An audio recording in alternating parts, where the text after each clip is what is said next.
തൃശ്ശൂർ ഇങ്ങെടുത്തതല്ല, അടിച്ചു മാറ്റിയതാണെന്ന് മനസ്സിലായല്ലോ. നമ്മുടെ നാട്ടിൽ പലതരം കള്ളന്മാരെ കണ്ടിട്ടുണ്ട്.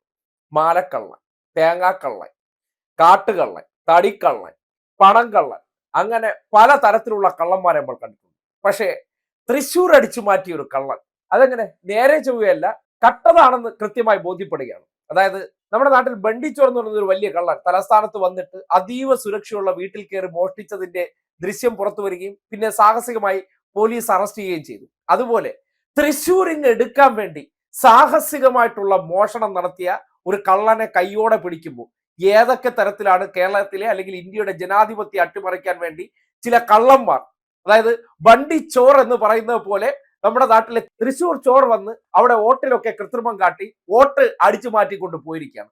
അതായത് വോട്ടിൽ വരെ കള്ളത്തരം കാണിക്കുന്ന വ്യക്തി. അതായത് നേരെ ചൊവ്വയെ മത്സരിച്ച് ജയിക്കാൻ എന്നെ കൊണ്ട് പറ്റൂല, അതുകൊണ്ട് ഞാൻ എന്ത് ചെയ്യും, ഞാൻ നാട്ടിൽ കിടക്കണ മുഴുവൻ പേരെയും കൊണ്ടുവന്ന് ഇവിടെ ഇല്ലാത്ത ഫ്ലാറ്റ്, ഏത് പോണ്ടിച്ചേരിയിൽ ഇല്ലാത്ത ഒരു ഫ്ലാറ്റിന്റെ പേരിൽ രജിസ്റ്റർ ചെയ്ത് നികുതി വെട്ടിച്ചതുപോലെ തന്നെ തൃശ്ശൂരിലെ പലയിടങ്ങളിലും ഇല്ലാത്ത ആളെ കൊണ്ടുവന്ന് അവിടെ രജിസ്റ്റർ ചെയ്യിച്ച് തെരഞ്ഞെടുപ്പ് കമ്മീഷൻ നമ്മളെ പോക്കറ്റിൽ ഇരിക്കുന്ന ആളായതുകൊണ്ട് ഇതെല്ലാം വോട്ടാക്കി മാറ്റി കള്ള വോട്ടുകൾ ചെയ്ത്